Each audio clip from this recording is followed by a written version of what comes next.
ஓம் சாந்தி.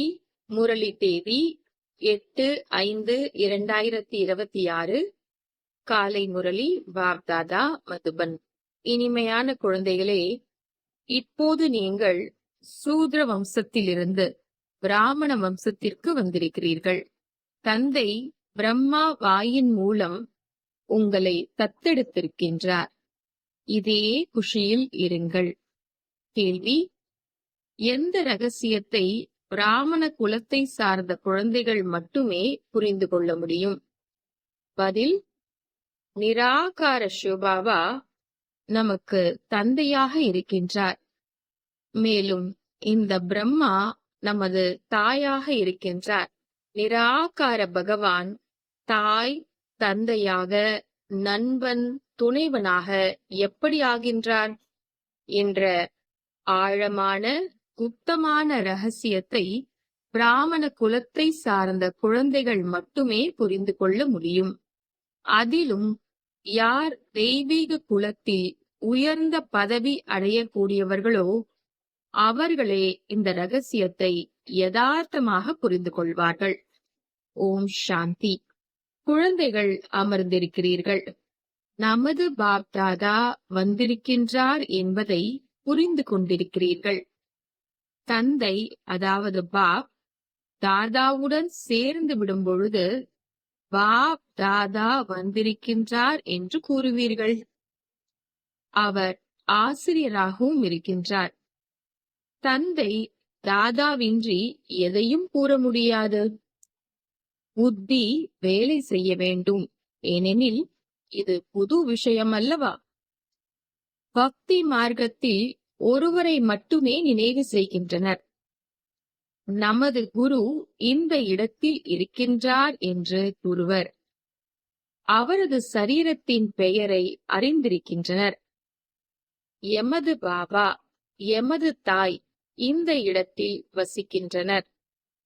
அவர்களுக்கு பெயர், உருவம் அனைத்தும் இருக்கின்றது. பிறகு மனிதர்கள் சுருக்கமாக எழுதி வைத்து விட்டனர்.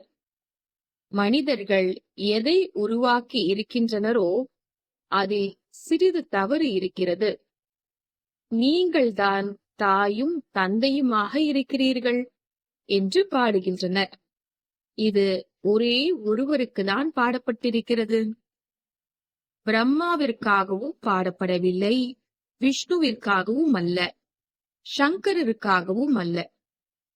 அவரது பெயர், உருவம் புத்தியில் வருவது கிடையாது.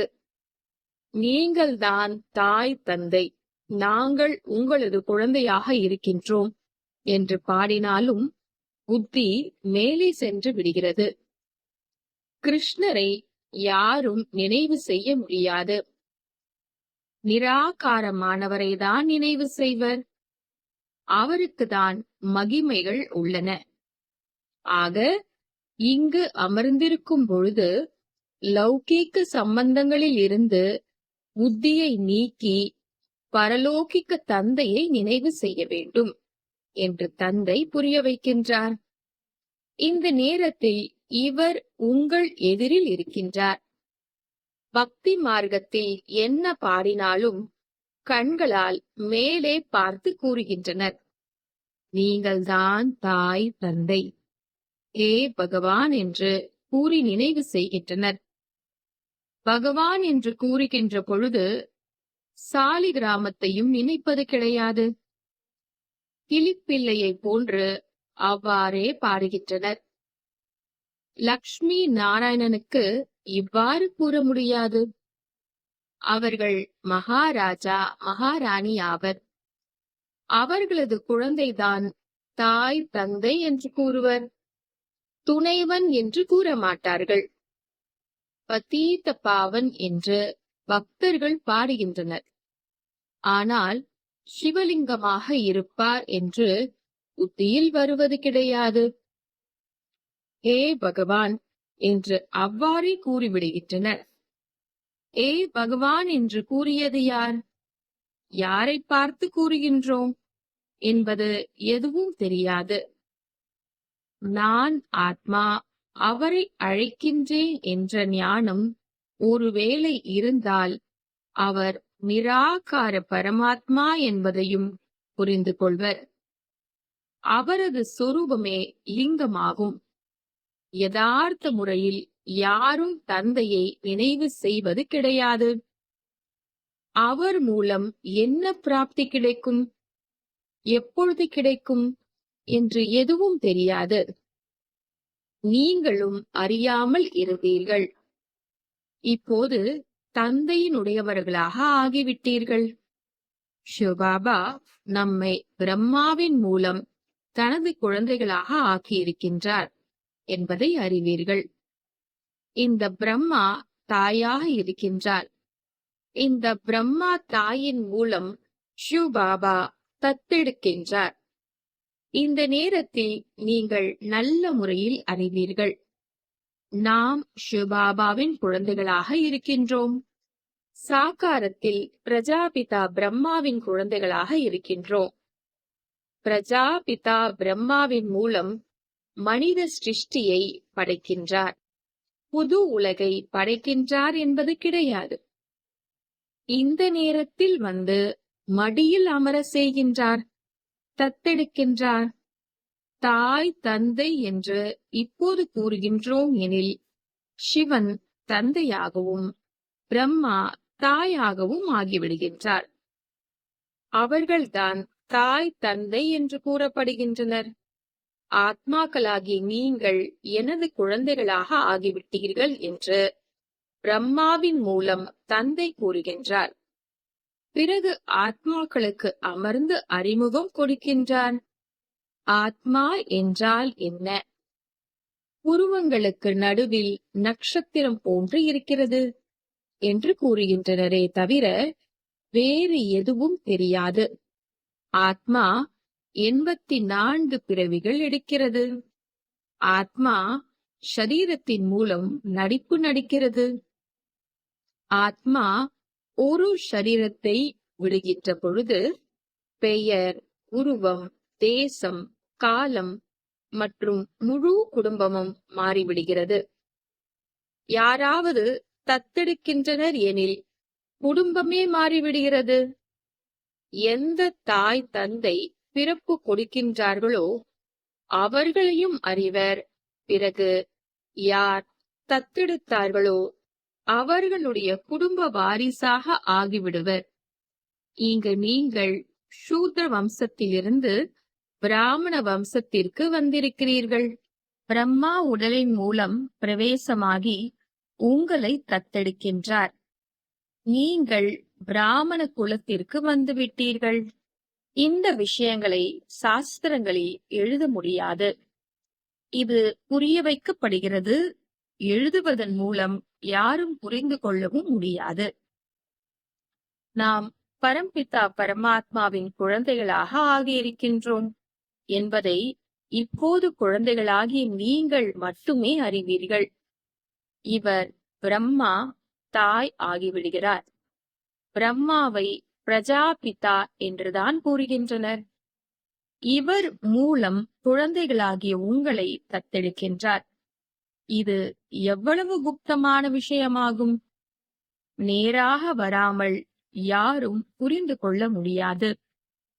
யார் இந்த பிராமண குலத்தை சார்ந்தவர்களோ, தெய்வீக குலத்தில் உயர்ந்த பதவி அடையக்கூடியவர்களோ அவர்கள்தான் புரிந்து கொள்ளவும் முடியும். புதியவர்களின் புத்தியில் இந்த விஷயங்கள் அமரவே அமராது. புத்தியில் அமராது, யாருக்கும் புரிய வைக்கவும் முடியாது. உங்களிலும் வரிசை கிரமான முயற்சியின் படிதான் புத்தியில் அமர்கிறது. தாயும் நீயே, தந்தையும் நீயே என்று பாடப்படுகிறது. சிவபாபாதான் நினைவு செய்யப்படுகின்றார். பிறகு நீங்கள் தான் தாயாகவும் தந்தையாகவும் இருக்கிறீர்கள் என்றும் கூறுகின்றனர். ஒருவர் தந்தை எனில் பிறகு அவர் எப்படி தாயாக ஆக முடியும்? இந்த விஷயங்களை வேறு யாருமே புரிய வைக்க முடியாது. சாஸ்திரங்களில் வியாசர் எழுதியதை மனிதர்கள் மனப்பாடம் செய்துவிட்டனர். அவ்வாறே உங்களுக்கும் கூறுவர். உங்களுக்கும் யாராவது கூறியிருப்பர். நீங்களும் மனப்பாடம் செய்து விட்டீர்கள். புது மனிதர்கள் புரிந்து கொள்வது மிகவும் கடினமாகும். இங்கு இருக்கக்கூடியவர்களும் மற்றவர்களுக்கு அந்த அளவிற்கு புரிய வைக்க முடிவது கிடையாது. நீங்கள் ஆத்மாக்கள். உங்களது தந்தை பரம்பிதா பரமாத்மா ஆவார். அந்த எல்லையற்ற தந்தைதான் எல்லையற்ற ஆஸ்தி கொடுக்கின்றார். ஆஸ்தி கொடுத்திருந்தார், பிறகு மறுபிறப்பு எடுத்து எடுத்து 84 பிறவிகள் முடித்துவிட்டோம். இப்போது தந்தை மீண்டும் ஆஸ்தி கொடுப்பதற்காக வந்திருக்கின்றார். இது மற்றவர்களுக்கு புரிய வைப்பது எவ்வளவு எளிதாகும். நீங்கள் யாரை தாய் தந்தை என்று அழைக்கிறீர்கள்? சிந்தனைக்கான விஷயம் அல்லவா?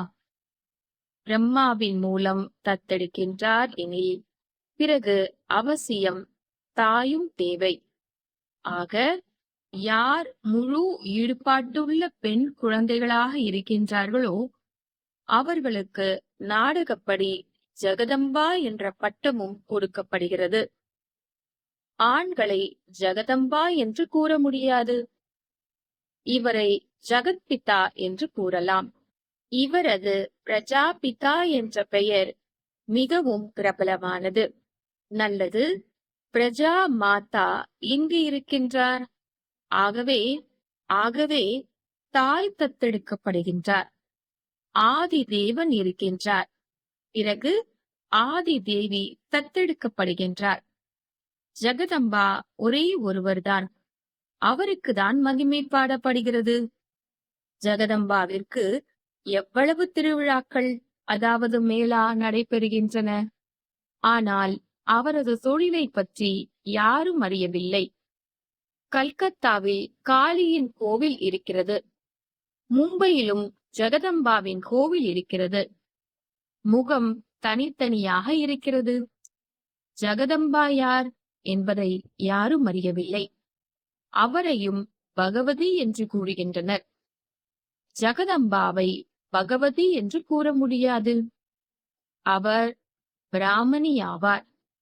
ஞான ஞானேஸ்வரி ஆவார். அவருக்கு தந்தையிடமிருந்து ஞானம் கிடைத்திருக்கிறது.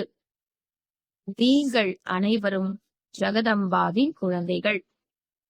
ஞானம் கேட்டு பிறகு மற்றவர்களுக்கு கூறுகிறீர்கள். உங்களது தொழிலே இதுதான். உங்களுக்கு ஈஸ்வரன் கற்பிக்கின்றார். இந்த பிரம்மாவும் மனிதன்தான். மனிதர் யாரையும் தூய்மையாக்க, அதாவது பாவனமாக்க முடியாது. எதையும் புரிந்து கொள்ள முடியாத அளவிற்கு மனிதர்கள் புத்தி மந்தமாக ஆகிவிட்டது. பதீத்த பாவன் ஒரே ஒரு தந்தை ஆவார். அவர் பதீத்தமானவர்களை பாவனம் ஆக்குவதற்காகவே வருகின்றார். இந்த முழு உலகமும் தமோ பிரதானமாக இருக்கிறது. அனைவரும் பதீத்தமாக இருக்கின்றனர். புது உலகம் பாவனமாக, பழைய உலகம் பதீத்தமாக இருக்கிறது. பழைய உலகில் நரகவாசிகள் இருக்கின்றனர். புது உலகில் ஸ்வர்கவாசிகள் இருக்கின்றனர். சத்யுகத்தில் பாரதவாசி தேவி தேவதைகள் மட்டுமே இருக்கின்றனர். வேறு யாரும் இல்லை என்று புத்தி கூறுகிறது. இப்போது குழந்தைகளாகிய உங்களுக்கு இந்த ஞானம் கிடைத்திருக்கிறது. புது உலகில் முதலில் சூரியவம்சி தேவதைகள் இருந்தனர். பிறகு சந்திர வம்சம் ஏற்பட்டது எனில் சூரிய வம்சம் கடந்துவிட்டது. சந்திர வம்சத்திற்கு பிறகு வைஷ்ய வம்சம், பிறகு சூத்ர வம்சம் வரும்.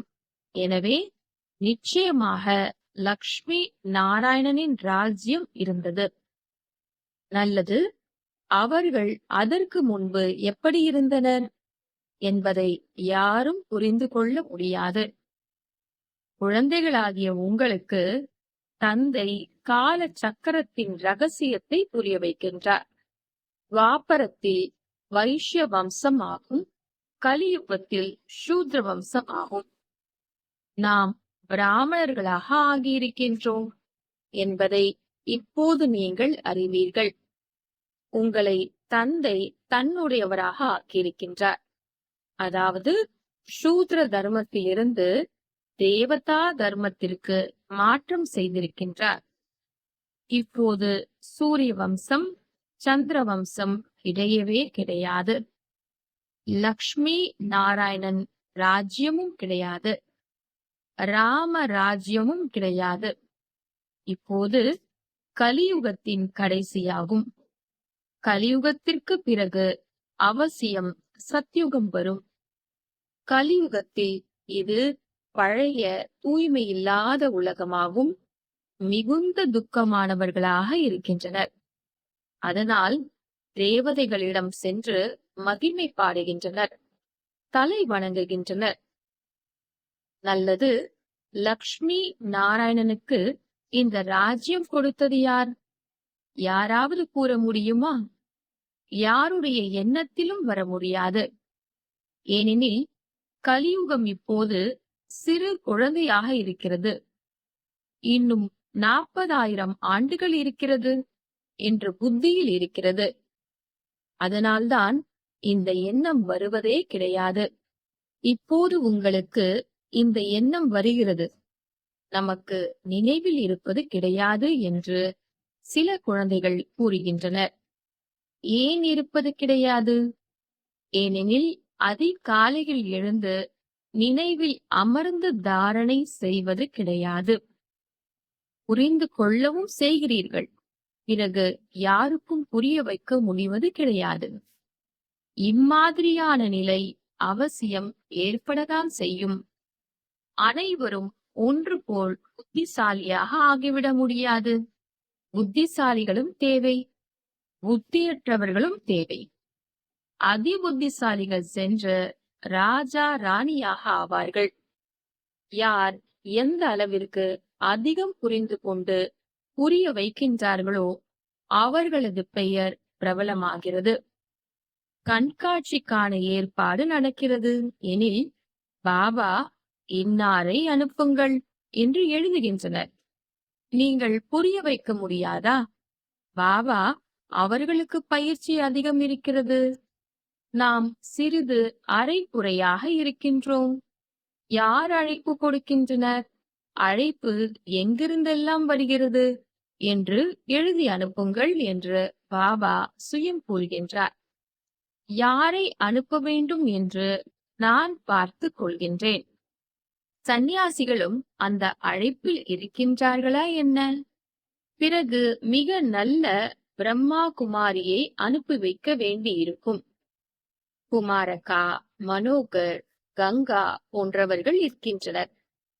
இவர்களில் யாரையாவது அனுப்பிவிடுங்கள். குழந்தைகள் பலர் இருக்கின்றனர். ஜெகதீஷை அனுப்புங்கள். ரமேஷ் ஜியை அனுப்புங்கள். ஒருவரை விட மற்றொருவர் புத்திசாலி என்று நீங்களும் புரிந்து கொள்கிறீர்கள். நீதிபதிகள் இருப்பது போன்று ஒருவரை விட மற்றொருவர் புத்திசாலியாக இருப்பர். ஒருவரை விட ஒருவர் புத்திசாலி என்பதை அரசாங்கம் அறிந்திருக்கிறது. அதனால்தான் வழக்கு ஒருவரிடத்திலிருந்து மற்றொருவரிடத்திற்கு செல்கிறது. பிறகு உயர் நீதிமன்றம் செல்கிறது. பிறகு அதற்கும் மேல் செல்கிறது. அவரும் சரியாக தீர்ப்பு சொல்லவில்லை எனில் பிறகு அவரை விட உயர்ந்தவர்களிடம் செல்வர். எங்கள் மீது கருணை காட்டுங்கள். இந்த விஷயங்கள் அனைத்தும் எங்கே நடக்கின்றன? சத்யுகம் திரேதாவில் நடைபெறாது. பிறகு துவாபர் யுகத்தில் ராஜா ராணியின் ராஜ்யம் நடைபெறுகிறது. அங்கு மகாராஜா மகாராணிதான் வழக்குகளை கவனித்துக் கொள்வர். வழக்குகளும் குறைவாக தான் இருக்கும். இப்போது தமோ பிரதானமாக பத்தீத்தமாக இருக்கிறதல்லவா? ஆக சக்கரவர்த்தியிடம் வழக்கு செல்கின்ற பொழுது குறைந்த தண்டனை கொடுத்து விடுவார். கடுமையான தவறு எனில் கடுமையான தண்டனை கொடுப்பார்.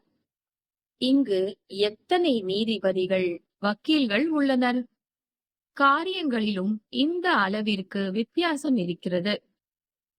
சத்யுகத்தில் எப்படி இருக்கும் என்பது யாருக்கும் தெரியாது. இப்போது தந்தை புரிய வைக்கின்றார். இந்த லக்ஷ்மி நாராயணனை அறிவீர்களா என்று யாரிடம் வேண்டுமானாலும் கேளுங்கள். ரில்லா பல கோவில்களை கட்டிக் கொண்டிருக்கின்றார். அவருக்கு கடிதம் எழுதுங்கள். நீங்கள் லக்ஷ்மி நாராயணனின் கோவிலை அதிகம் உருவாக்குகிறீர்கள். சக்தியுகத்திற்கு முன்பு கலியுகம் இருந்தது எனில் அவர்களுக்கு இந்த ராஜ்யம் எப்படி கிடைத்தது? கலியுகத்தில் எதுவும் கிடையாது. தேவதைகளிடம் யாரும் யுத்தம் செய்திருக்க முடியாது.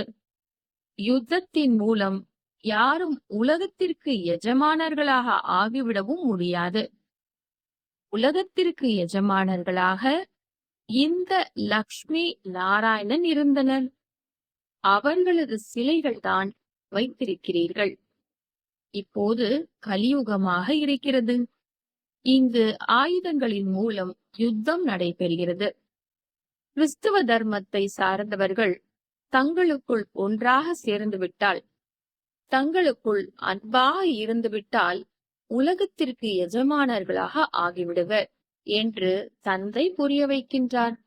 ஆனால் உலகத்திற்கு எஜமானர்களாக லக்ஷ்மி நாராயணன் தான் ஆகின்றனர்.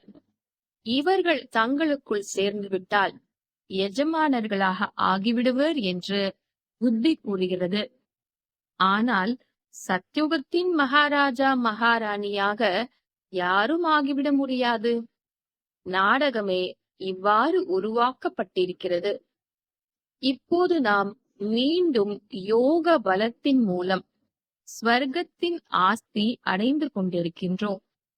கல்பத்திற்கு முன்பு சங்கமத்தில் தந்தையிடமிருந்து பதவி அடைந்திருந்தோம் என்று நீங்கள் கூற முடியும். 84 பிறவிகள் முடிவடைந்து விட்டது. மீண்டும் ஆஸ்தியடைந்து கொண்டிருக்கிறோம். நல்லது.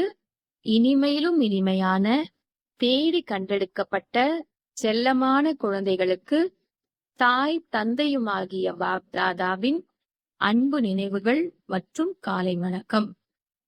ஆன்மீக குழந்தைகளுக்கு ஆன்மீக தந்தையின் நமஸ்தே. ஆன்மீக தந்தைக்கு ஆன்மீக குழந்தைகளின் நமஸ்தே. தாரணைக்கான முக்கிய சாரம்.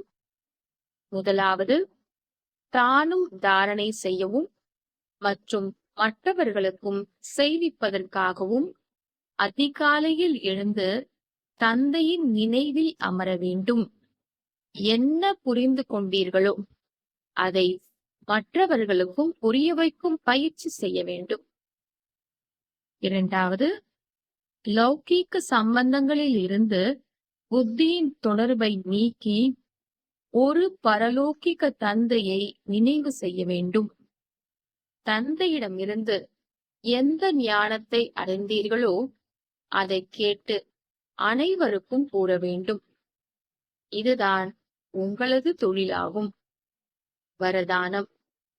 ஏற்றுக்கொள்ளும் சக்தியின் மூலம் ஒரே வழிக்கான சூழ்நிலையை உருவாக்கக்கூடிய உதாரண ரூபம் ஆகுக.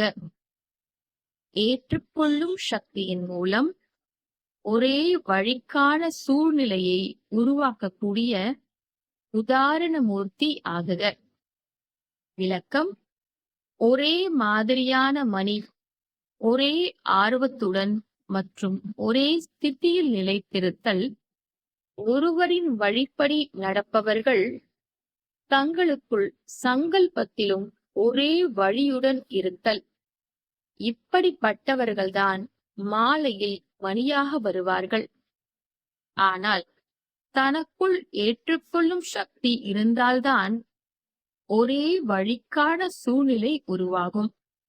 ஒருவேளை ஏதாவது ஒரு விஷயத்தில் கருத்து வேறுபாடு ஏற்பட்டுவிட்டால் அந்த வேறுபாட்டை புறக்கணித்து விடுங்கள். அப்போதுதான் தங்களது ஒற்றுமையின் மூலம் நெருக்கத்தில் வருவார்கள் மற்றும் அனைவரின் முன் உதாரணமானவர்களாக ஆவீர்கள். ஸ்லோகன். ஒவ்வொரு சங்கல்பம், வார்த்தை மற்றும் செயலில் ஆன்மீகத்தை தாரணை செய்யும் போதுதான் சேவையில் நல்ல சூழல் ஏற்படும். ஒவ்வொரு சங்கல்பம், வார்த்தை மற்றும் செயலில் ஆன்மீகத்தை தாரணை செய்யும் போதுதான் சேவையில் நல்ல சூழல் ஏற்படும். அவ்யக்த இஷாரே சதா ஆடாத அசையாத ஏக்ர ஸ்திதியின் அனுபவம் செய்யுங்கள். எந்த ஒரு பயங்கரமான காட்சியை பார்த்தாலும் எதுவும் புதிதல்ல. யார் எதுவும் புதிதல்ல என்ற பாடத்தை உறுதியாக இருக்கிறார்களோ அவர்கள் பயப்பட மாட்டார்கள். என்ன நடந்தது, எப்படி நடந்தது, இது நடந்தது என்ற செய்திகளை கேட்டு பார்த்தும் நாடகத்தில் உருவாக்கப்பட்ட காட்சியை சக்திசாலியான நிலையில் பாருங்கள் மற்றும் மற்றவர்களுக்கு சக்தி கொடுத்து கொண்டே செல்லுங்கள். உலகத்தினர் பயப்படுகிறார்கள். நீங்கள் ஏக்க ஸ்திதியில் இருந்து அந்த ஆத்மாக்களுக்கு சக்தி கொடுங்கள். யார் தொடர்பில் வந்தாலும் அவர்களுக்கு சக்தி, அமைதியை தானம் கொடுத்து கொண்டே செல்லுங்கள். ஓம் சாந்தி.